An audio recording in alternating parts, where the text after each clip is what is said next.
Hello, everybody. I am Matt, and I've been green for 8 straight trading days. Hopefully, everybody can start saying the same thing as they join me each and every morning.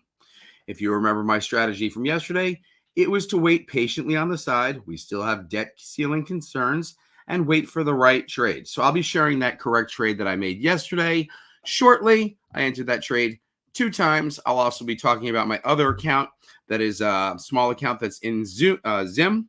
But first, let's talk about the elephant in the room, which is NVIDIA, although we have GDP numbers dropping right now. So I like to have the market open just to see if there's any reaction to the 8:30 drop of GDP numbers. We're sitting just over 414, so we'll see how that plays out. All right, so let's talk about the elephant in the room being NVIDIA. All right, I'm going to tell you guys a lot of data about NVIDIA, and then we'll go from there. NVIDIA, quarter one earnings, $1.09 a share versus 92 cents. Let's remember, year over year, their numbers are actually down. NVIDIA revenue up 7.19 billion versus 6.52. However, their guidance going forward was 7 billion next year, and they came out and they said their guidance should be around 11 billion next year, and the stock exploded, and it's bringing AMD with it. It's bringing Micron with it. What could be an opposite play? How about Intel? Let's remember Intel used to be the number 4 chip maker. Then they slid down 5th, 6th, 7th. They're probably off what? 1.5%, 2%, maybe even 2.5% this morning. I'm going to be paying attention to Intel because as some of these other chip makers go up, I actually expect Intel to struggle. So let's keep talking about NVIDIA because NVIDIA is fun. Interesting note, Kathy from ARK, right? Her ARK K fund, a lot of people like that. They compare it to the NASDAQ. RK had 0 shares going into NVIDIA earnings yesterday. She sold everything yesterday before earnings. Germany, finance minister, says GDP number has shown surprisingly negative signals. No shit. So we know that Germany, part of Europe, possibly China, are going to go through recession. We're going to go through recession. Analysts raise NVIDIA price targets all at like 500, 475. We got 9 raises from 440 to 500. Yes, NVIDIA is probably sitting at 390 pre-market. I mentioned some squeeze plays yesterday. So if the market pulls back, and you could still use the same concepts, if the market pulls back, you'll see the following stocks drop. If the market shoots up and squeezes, you're going to see these stocks squeeze even higher. What did I mention? I mentioned Carvana yesterday. Carvana opened at $12, dropped under 11, finished close to $11.50. Upstart went up 2% and then was off 4%, and now is squeezing pre-market this morning, probably up 6 or 7%. So these are extremely volatile stocks that will move strong or even stronger than the market. So when you're looking for a trade, I'm not telling you I'm bullish Upstart or bearish Upstart. I'm saying if Upstart spikes, hits rejection, and the market drops for some reason 3 points, you're going to see Upstart drop 3%. You're going to make a quick 40%. Same way, if you got into Upstart at the close yesterday, you're going to squeeze up 6-7%, which would be 70-75% this morning. All right, NVIDIA, they just added $220 billion to the market cap in 1 hour, okay? By comparison, here's a total market cap of their competition. AMD, $175 billion. So they basically added AMD after earnings. They added Intel after earnings, $120 billion. Micron market cap, $73 billion. So that's pretty crazy. Here's an interesting fact. United States AAA credit rating might be cut by Fitch. In 2011, the S&P cut America's credit rating during the debt ceiling drama. What happened in the following weeks? The Russell was down 24% in a week, and the S&P was down 17% in a week. So when I talk about debt ceiling, everybody's in this aura about NVIDIA and stocks pumping this morning. Understand, if there is no debt ceiling deal, and we've heard McCarthy speak that the sides are somewhat close, they're hoping for progress and a deal this weekend. Let's remember, we have the long holiday going over into Monday. However, I'm told that there are still tens of billions of dollars apart. So please be cautious. My same strategy, which I've continued for the past few weeks, is get in a trade, get out of a trade, secure profit, and be on the sidelines. If you want to be risky and carry something over into the long weekend because you think the market's going to rip higher on a debt ceiling deal, Okay, but make sure that's your decision. If you think no debt ceiling deal and the market's just going to blow up next week, then again, that is your decision. But understand why you're making certain trades. Fed Bostic says the best case scenario for the Fed, they will not consider a rate cut until well into 2024. Wait, Fed's Bostic says no rate cut. The market still has 2 rate cuts priced in before the end of the year. Do you see the disconnect? So there's a lot of disconnects. NVIDIA crushed it, but earnings estimates were down. But yes, their forecasting is great. Is it ready for a 30% pop? I've never seen a big tech player move 30% off earnings. I've seen smaller tech, Pinterest, smaller, this is a mega sized company. So it's pretty crazy. Back to NVIDIA. That was my funny guidance. All right, let's see. NVIDIA. Okay, interesting. The dollar, right? We all know I like to follow the US dollar. 103.88. At that point yesterday, the US dollar is up over its 200-day moving average. So where's the dollar this morning? Okay, 103.88. Let's see where the US dollar is this morning, because as the dollar goes up, it makes it more expensive to invest in our markets. 103.99. Let's look at the 3-month chart. Holy shit, if the dollar starts continuing back up and this trend up here, it will put bearish pressure on the market. So let's understand that and the Fed and all that other good shit. NVIDIA can't save the market. It can't save recession. It's not saving Germany or China, European countries. Snowflake missed. All right, so summary of the Fed notes from yesterday. 2 very smart individuals I follow did their summary of the Fed minutes from the previous meeting. So Fed sees uncertainty over future rate hikes. What does that mean?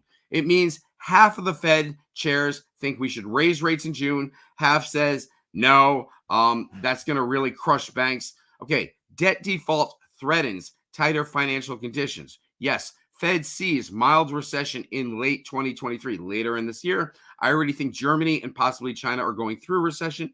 Inflation is still unacceptably high. That was very clear amongst all the Fed chairmen, okay? Additional policy firming may be appropriate. They might need to raise rates 25 basis points in June. That's what they're saying. Somebody else says Fed minutes show officials are split. I already mentioned that. Officials saw timely debt limit increase as essential, meaning the Fed is saying the debt ceiling must be increased. It's essential or the markets will tank. Fed officials stress data-dependent approach, cuts unlikely. Again, they're saying cuts are unlikely. Why does the market having 2 cuts? So please follow the Fed funds rate. If you don't know what that is, you could Google it. You could see what the difference is between the Fed funds rate and the market's projection. Right now, the Fed's fund rate is over 5 to end the year. The market's projection for the Fed fund rate is at like 4.5, something to that extent. They're off 50 basis points. They're off 2 rate cuts, which the market is predicting, and the Fed is saying no. All right, so let's get into my trade yesterday. Again, I talk about the best thing you could do is wait on entry, wait for a trade, have a specific strategy. So let's talk about my strategy. I've mentioned Uber for a couple of days. I mentioned they were buying calls. When they buy calls, big institutions, they don't go out till Friday. They go out till June, July, August. They give themselves enough time to be right. They're not looking for instant gratification. Me, you, instant gratification, a must. We're looking to get rich now. So let's talk about my trade from yesterday that I spoke about. I got in this trade in the morning, so I was familiar with Uber. I was in at, I think 48. I got out, at 61? Right, I got in at 48. It went to 46, right? As it's going up to 51, I'm telling you guys not to chase. Sold at 61. Uber was 38.14. Now let's talk about what I saw, okay? I made about 30% in less than 20 minutes. Now I'm going to point, hopefully you guys can see it on my screen. You can. So I'm going to use my cursor to circle. At this point, I saw strong buying of Uber. Okay, so it's going up, it's going up, it's going up.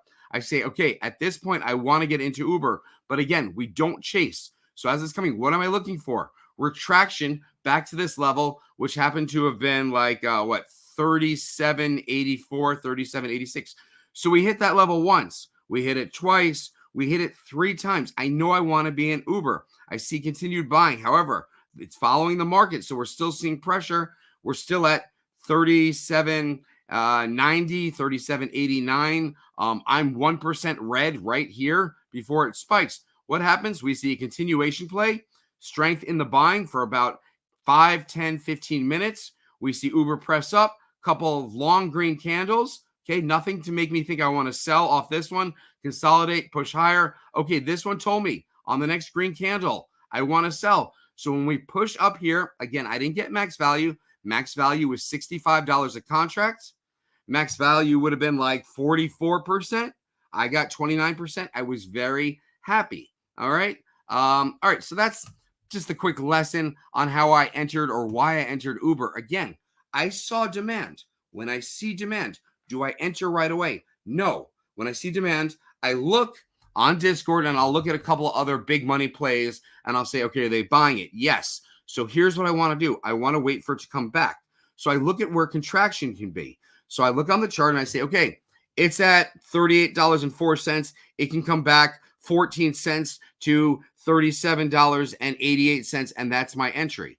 Where's my exit? Okay, I look at the charts and I go 38.20. Why? Because I don't want to get greedy. In fact, I entered a few cents under. I didn't get the max value, but I got pretty damn close, and 28 or 30% was good for me.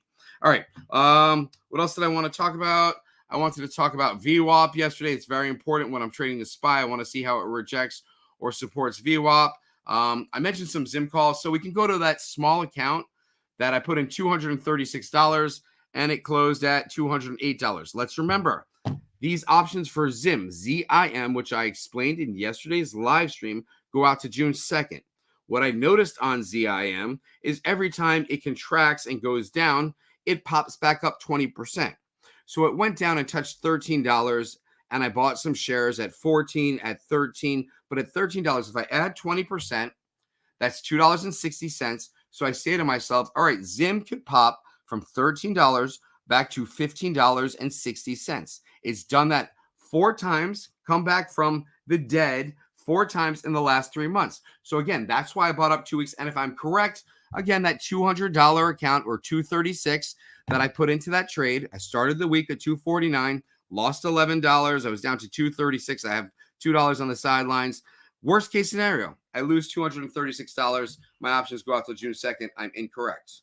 All right. Now, why is that okay on a small account that seems over leveraged? Because that same account starts every week at $249. So far this year to date on that account, I have pulled out $6,200. So let's say I lose at $239, but back to zero. Next week I go in $249, back to zero. Okay, I'm still net $5,800 on that account. So that account's a little more risque, let's say. My larger account, let's talk about my big account. I only trade my big account once or twice a month. When do I do that? When I say the market or the SPY is at 420 and it rejects and I know it's going to a lower level, I'll invest larger.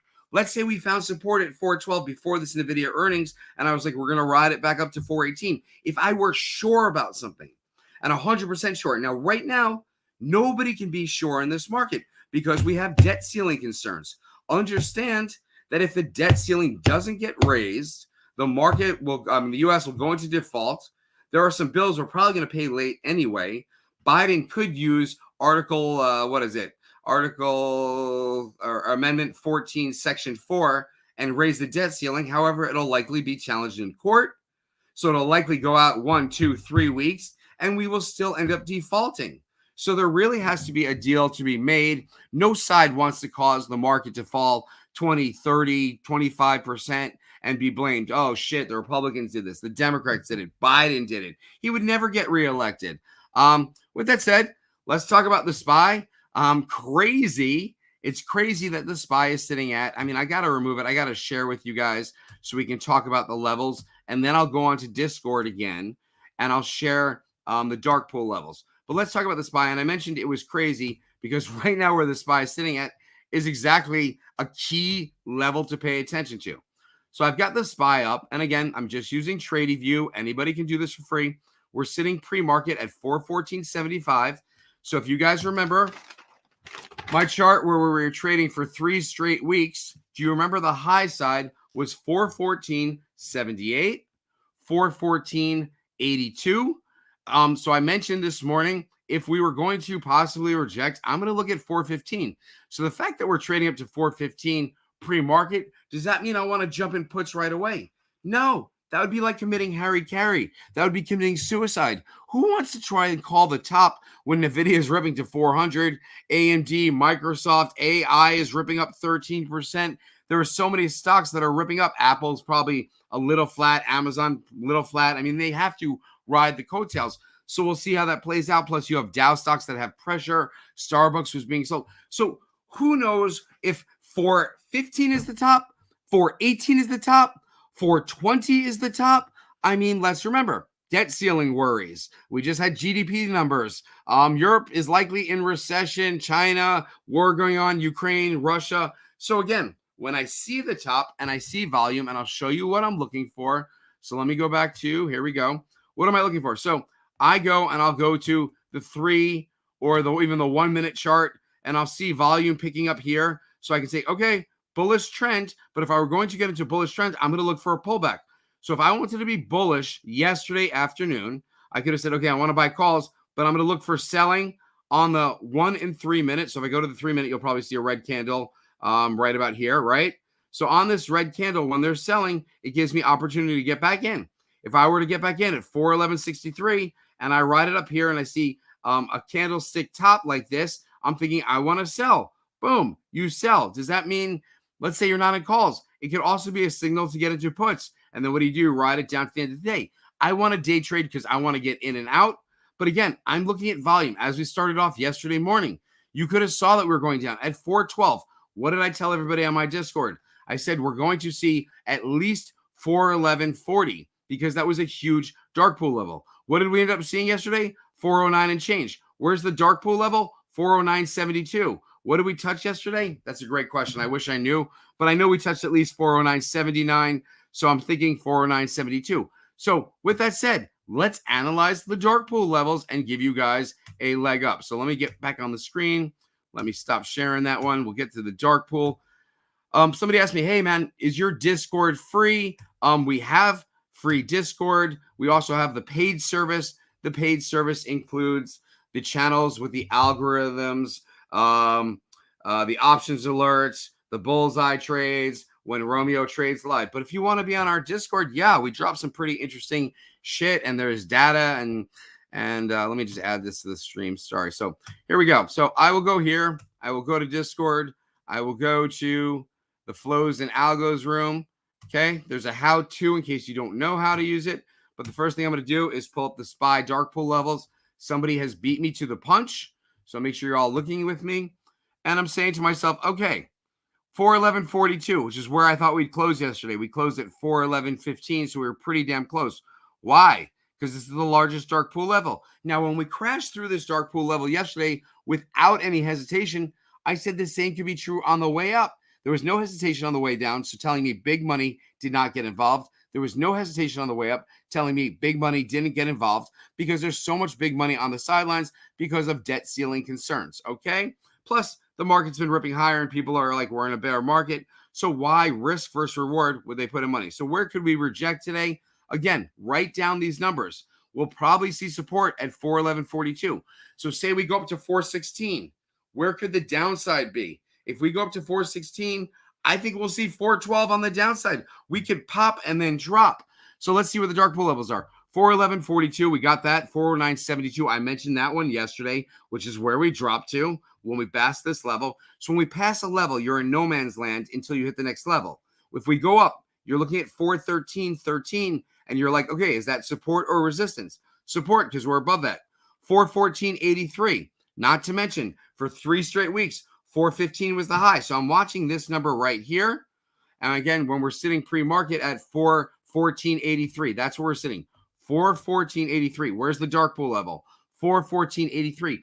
Do you guys think it's fact that the market stops on certain levels? Now, what do you see? If you look at the next level higher, you're only seeing 2 billion here. It's kind of a ghost zone. It's a very light zone. So I'm going to give you your bull case scenario. Bull case scenario is market gets bought up all day today, steps higher, every sell-off they're buying. Again, bull case scenario, I didn't say I think this is going to happen. I said if you're a bull and you want to be bullish all day, 418.24. That's where we're going, and you'll see the SPY 418.24 up 7 points. Up 7 points would be like just under 2%. it would be a massive day. So again, if the markets rally the entire day and you're like, okay, that's my position, I just think people are going to buy all day, any dip will get bought up, then I'm telling you, if you're correct, you're going to see 418.24. There's a go zone right here at 416.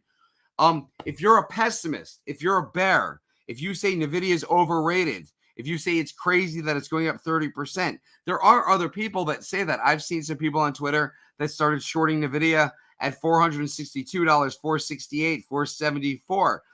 Will they be correct? Shit, they're not correct right now. And these are people with big money. So who knows? If we reject 415, where are we likely to find support? Let's say we come out of the market, out of the gate, and we reject 415, 415.20, 415.10, something like that. We pop because we're already popping. We reject 415.10 and we shoot down. What's the next level you're looking at? Anybody? You can answer on the side right there. But what's the next level I'm looking at? Okay, I'll pull it up right here. Next level is 413.13, 16 billion supply. So again, 413.13. Let's just call it 415, 413. If we reject 415, I'm looking to find support at 413. I will tell by volume. If we crack under 413, like we cracked under yesterday's support, then the largest level, which you can see on the side right there, is 411.42. Okay, same as yesterday. So these are some key levels. This is how I will trade today. Same strategy as yesterday. I don't need to get involved at 9:30 in the morning. I don't need to get involved at 10 or 10:30 when the market's still unsure. All right, we have new home sales coming out at 10. How will the market react? How will Dow stocks? How will builders and materials react? We've got some Fed speakers today. Let me just see if I can find out what time those Fed speakers are. Point is, okay, Fed, Richmond President Tom Barkin speaks 9:50. Boston Fed President Susan Collins speaks at 10:30. So what will I like to do? I'm going to let the market play out. At 10:45 a.m., at 11 a.m., I'm going to go on Discord. I'm going to use the market net flow. I'm going to see what's going on and is there support or rejection. What does market net flow look like? You'll go net flow and you'll type in the word market. You can also do net flow for the SPY. Now understand, after hours were pumping, but what would I see yesterday? The net flow for the market ended bullish. You had a spike in calls and calls were rising, as you had a spike in the premiums for puts rising as well. But you'll see right at the end of the day, there was a drop. Same drop with the market. Where did the market try and rip to? 412.50. Not a surprise that we're opening up at 415 or 414 and change. But again, you want to give the market an hour and a half to process before you look at the net flows. Why? Because the market is tricky. What do we like to see in the morning? Tons of volatility, spike up, spike down, spike up, spike down. All right, let's see what kind of questions we've got going on. Hey, good morning. Good morning. Please hit the like button. If you like what I do each and every morning, first off, it's free. Second off, you're welcome to join me tomorrow, Friday, Lotto Fridays. We'll talk about Lotto Fridays and a strategy, because Lotto Friday strategy doesn't mean you enter a lotto on Thursday. It doesn't mean you enter a lotto Friday morning. It means you think you have strategy. You wait for 1, 2 p.m., 3 p.m. on Friday when your lottos are extremely cheap. Then if you get the movement that you wanted, you're talking about 500% return. All right, what do we got here? Good morning. What's the best time to buy a NVIDIA put? You first, Kumar, go to your crystal ball. I mean, that's just not a silly question. I don't know what's going to happen with NVIDIA. Could it pump to 425 first? Sure, not today, but could it pump for the next couple of days? Do you think all this big money that's buying into NVIDIA off these crazy earnings and crazy guidance is doing so because these are smart people. They're not buying at $380 because they know that NVIDIA is going to drop down to $350.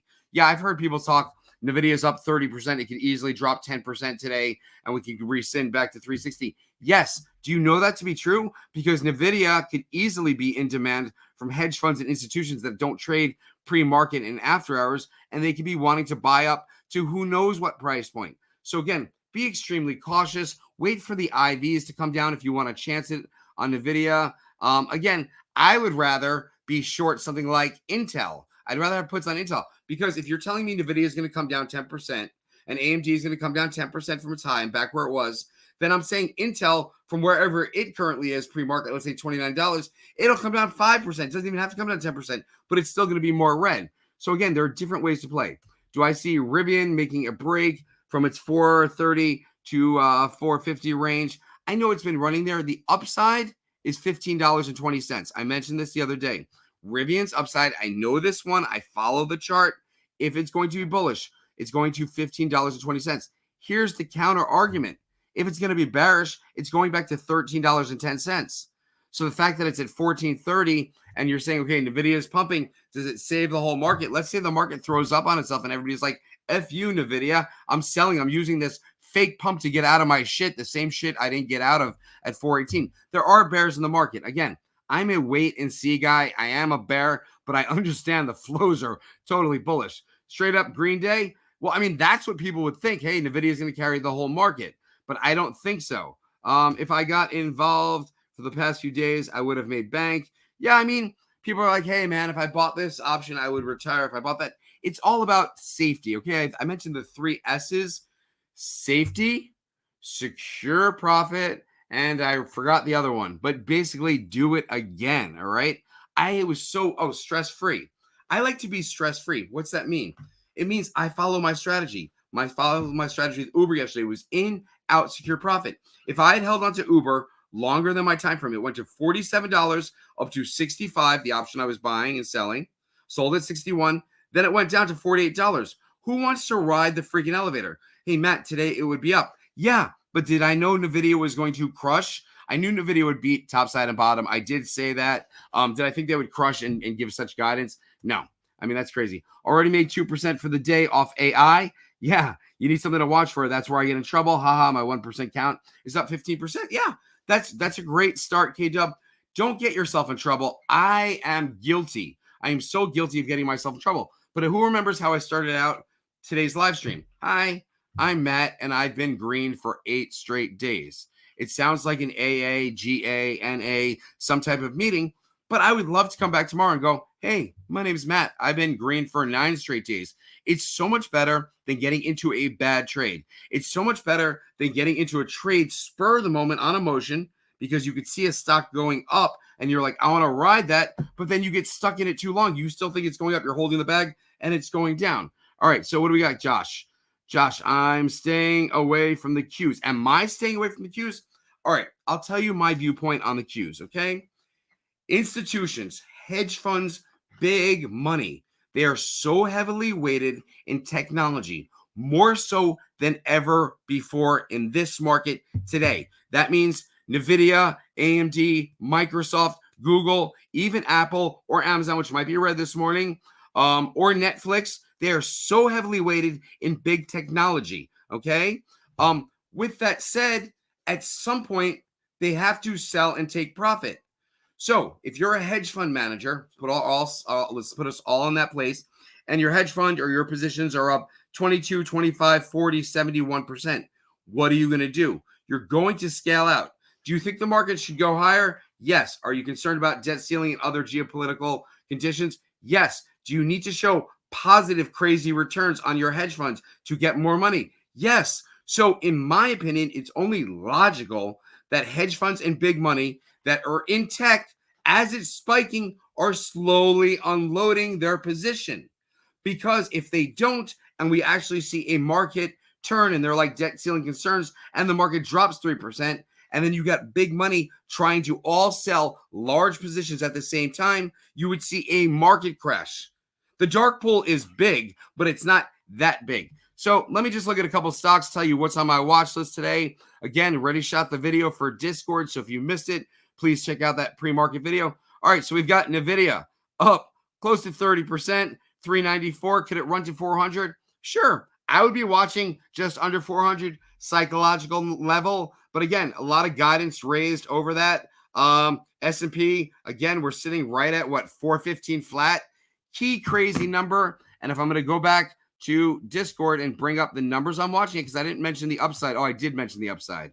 I mentioned that if we break this 415 level where we're sitting at right now pre-market, that there's a ghost zone at 416.50. Ghost zone, very small volume, and that 418.24 would be in play. So if I'm going to be short anything today, if I'm going to look at puts, I'm really going to focus on what the market does and when it rejects. If it rejects 418.24, then I say to myself, okay, good time for puts in some type of speculation play that might be ripping higher. Okay. If it rejects the 415, then I'm looking to find support at 413. So there are a number of scenarios in play. Again, I don't start each trading day with this is exactly what I'm doing. I know that I'm looking at Uber because I like to focus on Uber and I'm very familiar with Uber. What else do I have on my list? I've got Micron on my list. I've got Upstart. Why? Because Upstart's up 6% pre-market. But if we see the market reject 416, 415, whatever the market rejects, Upstart will likely reject and give back its gains. So that could be a quick trade. I'm staying away from Chinese stocks. Alibaba looks like it has demand every morning, but each morning it was lower. $84, then it went to $83, then $82. It looks like it has demand every morning. Where is it this morning? $80.82. So I'm staying away from China. Macy's. Let's remember, I was strong retail. They were selling into the earnings play. Macy's has earnings June 1st. So again, they were selling strong yesterday. If Macy's pops and the market's strong, you could see a 4% gain out of Macy's. If the Dow turns red, and I'll use Starbucks as my guidance there and a couple banking stocks, then you could see Macy's give back and turn red. Again, Starbucks, it's been on a downfall. If you're looking at Starbucks, Dow stocks, again, lighter volume, but it's still a negative, bearish looking flow right now, especially for the past 5 days. Now, when it finally bottoms out, yes, the market would need to be strong. So you would need to see 420 on the SPY, 425 in a week or two. And then you could say, okay, I can see Starbucks back at 109. But if the SPY is sitting at 410 or 412 2 weeks from now, Starbucks will likely be at, $92, $93. We saw the same with Disney. Remember, we saw Disney pop to 109. Now what? It went back to what? $89. $89. Remember the last time it was there, I was like, shit, it really should maybe bottom around $88. Well, that's where it's at right now. It looks like it could be bottoming. But again, we don't know. And if debt ceiling, concerns don't get pushed. All right, I mentioned Intel was down 1%. What's Intel doing this morning? Now it's off, what, 3% this morning. So what can happen at open? At open, you could plan ahead because of all the other tech stocks and chip stocks. Intel might actually open closer to 29. You might see a pop out of the gate where it's like 28.89, 28.98 or something like that, almost where it closed at. And then all of a sudden, 10 minutes later, it's back at $28. So I'll look at that. That could be an early morning play. But again, my strategy today, safety, less stress, secure profit. All right. No stress. I mean, I keep repeating these S's, but what does it mean? It just means I can watch the market all freaking day. If I watch the market all day and I enter a trade at 1:58 p.m. and I get out at 2:30 p.m. and I made 40%, and let's say I put in $4,000, that's $1,600. That's so much better than potentially watching and guessing at 9:30, watching and guessing at 10 a.m., being fooled by a sell-off at 10:20 when the market's pumping higher, thinking the market's going to pump higher, and then at 11:20, it reverses course and you see volume. So please, what do I like to do? And I suggest everybody doing this. I trade so much better when I'm sitting in front of my computer and I'm staring at a screen, and I'll show you what I have on my screen here in a second. Let's just add that. Okay. Again, I use TradingView. So I will go to TradingView right now. Let's just get rid of this comment. If you guys have any other questions, you could always ask, but I'll go to TradingView. And besides the SPY, what do I have? Google. All right. I've got the 5-minute chart. Where's Google? All the way up here. 126 almost. We closed at 121. Let's look at the Google chart. Let's go back to a 2-hour chart so we can see. Holy shit. We're back at those rejection spots from earlier on, Monday, the 22nd. Google was up at 126. Other than that, hasn't been there in quite a long time. Let's go down even longer. Let's do a 1-day chart. Let's see, has Google been there? No, dating back since December. So Google's relative high. We're looking at support. We mentioned support at 110, right? Then it bounced to 114. Then it was 119. Then we saw it explode to 122. So it doesn't surprise me. It's big money riding Google. But again, I'm showing you what kind of charts I look at. Again, I've got Shopify. Why? Because I noticed an influx of buying here. I've got U.S. Steel. I thought U.S. Steel would turn around. It's still fluctuating. So it's not stocks I'll trade. I won't trade FCX today. Too low volume. But I might trade Meta. All right. Again, if I was watching here and I'm looking at Meta building volume, then I'm looking for a pullback right here. I can get into Meta calls. I would ride Meta calls. Even if I'm seeing this negative flow, I'm waiting. Almost get stopped out. Find the green, find the green. Finally see a huge volume sell. That tells me to get out, but we don't get out right away. So if I were to get out, I probably would have got out right here. What happened later? It got even stronger. So again, you can secure profit and you could be correct. It could even get stronger. Meta is sitting at 252. Let's talk about that the other day when it was at 252, and I mentioned that was the high. It could easily pull back to a 247, but we're probably going to go back to 252. We're there. Zim, again, shipping company got beat up. It's what, $14.45. I'm hoping it gets to $17 before the end of next week. That's one of my positions. I've got the NASDAQ up. Let's go to some other stocks. I've got Tesla here. Why? Because I can always see when Tesla's going on a run here, when it rejects, okay? I'm looking at volume spikes. So again, just following that. Netflix, why? Because Netflix went to $372, then consolidated back to $358, maybe even $353 yesterday. It popped and closed at $364, and then we're back at $359. So I might look at the day chart and say, okay, well, we still have that gap to fill on Netflix. It can still ride all the way down to $345. So if I want to be a bear on some stock, again, I'm not going to choose a stock like Google, which has strong support. I would be saying, okay, Netflix has had a couple ugly days. Where could it possibly pull back to? 345, 346. Okay, I want to go out a week or two, and I want to buy my Netflix put when it pops this morning. When I see rejection, I'm not going to get in at 9:30. That would be silly. All right, since I already dropped Discord video this morning, we went a little over. I'm just looking. I don't see any more questions. If you guys appreciate that I stayed longer and there are still a bunch of you here, thumbs up. How about making a comment? Hey, Matt, thanks. And please join me tomorrow morning. I'm going to focus on lotto plays tomorrow. You heard me talk about it. Doesn't mean you have to enter it at 9:30. I'm going to make a list of 5 stocks, bullish and bearish estimations. I'm going to see how the market plays out tomorrow. And then I'll probably mention it to Discord at 1 o'clock. Hey, like, it's getting closer to 2. Here's what I'm looking at. Got the closing music. They're pulling me off the stage.